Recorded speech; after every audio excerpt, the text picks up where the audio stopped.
شاب سوري خرج من الحرب ليغني للسلام ومن الغربة ليصبح نجماً عربياً.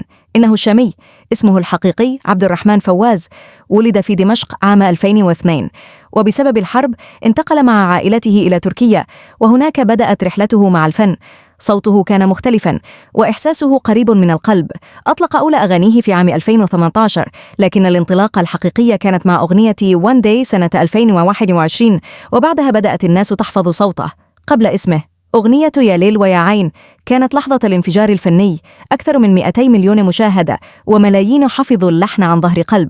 في عام 2024 دخل التاريخ كأصغر فنان عربي يتصدر بيلبورد أرابيا بأغنيته وين، وفي نفس السنة حصد 4 جوائز بيلبورد وفاز بجائزة أغنية العام في جوي أووردز بالسعودية. حفلاته عمت دبي، لبنان، السويد، ألمانيا، وصوته أصبح جواز سفر فني يحاكي لغة الجيل العربي كله.